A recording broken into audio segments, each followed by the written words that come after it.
ചെറുത്തുനിൽപ്പിന്റെ രാഷ്ട്രീയത്തിലൂടെ മാത്രമേ ജനാധിപത്യം തിരിച്ചുപിടിക്കാൻ സാധിക്കുകയുള്ളൂ എന്ന് സാമൂഹിക പ്രവർത്തകൻ യോഗേന്ദ്ര യാദവ്. രാജ്യത്ത് പ്രതിപക്ഷത്തിന്റെ പ്രവർത്തനം കൂടുതൽ വ്യാപിപ്പിക്കണമെന്നും യോഗേന്ദ്ര യാദവ് അഭിപ്രായപ്പെട്ടു. ഡൽഹിയിൽ MP വീരേന്ദ്രകുമാർ അനുസ്മരണ പ്രഭാഷണം നടത്തുകയായിരുന്നു അദ്ദേഹം. കോക്രോച്ച് ജനതാ പാർട്ടിയുടെ നേതൃത്വത്തിൽ ഡൽഹിയിലെ ജന്തർ മന്ദറിൽ നടക്കുന്ന സമരം ചെറുത്തുനിൽപ്പിന്റെ രാഷ്ട്രീയമാണെന്ന് യോഗേന്ദ്ര യാദവ് അഭിപ്രായപ്പെട്ടു. ഭരണഘടനാ സ്ഥാപനങ്ങൾ അവരുടെ ഉത്തരവാദിത്തങ്ങൾ നടപ്പിലാക്കുന്നതിൽ വീഴ്ച വരുത്തുമ്പോൾ ജനാധിപത്യം ഭീഷണിയിലാകും. ആര് വോട്ട് ചെയ്യണമെന്ന് ഭരണാധികാരികൾ തീരുമാനിക്കുന്ന കാലത്തിലൂടെയാണ് രാജ്യം കടന്നുപോകുന്നത്.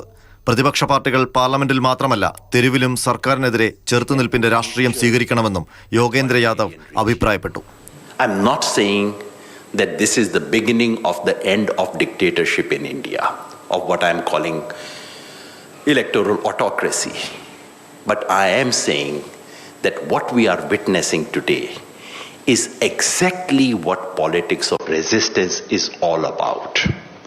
And I am saying that the path to reclaiming democracy and reclaiming the republic lies exactly through this politics of resistance. ദീർഘദർശിയായ രാഷ്ട്രീയ നേതാവും പൊതുപ്രവർത്തകനുമായിരുന്നു MP വീരേന്ദ്രകുമാർ എന്ന് ചടങ്ങിലെ മുഖ്യാതിഥി NK പ്രേമചന്ദ്രൻ അഭിപ്രായപ്പെട്ടു.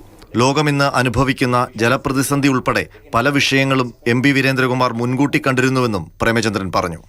He foresaw the looming global crisis of water scarcity. He also warned against the dangers posed by the indiscriminate introduction of the genetically modified seeds and the growing control of multinational corporations over agriculture and natural resources.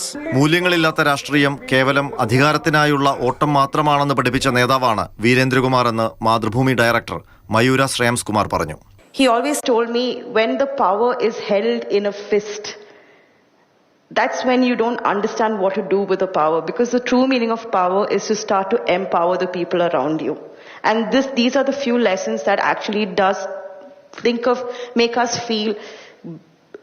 think of people with, more passion, more hope. And the other thing was, as Premchandji said, that humility, right?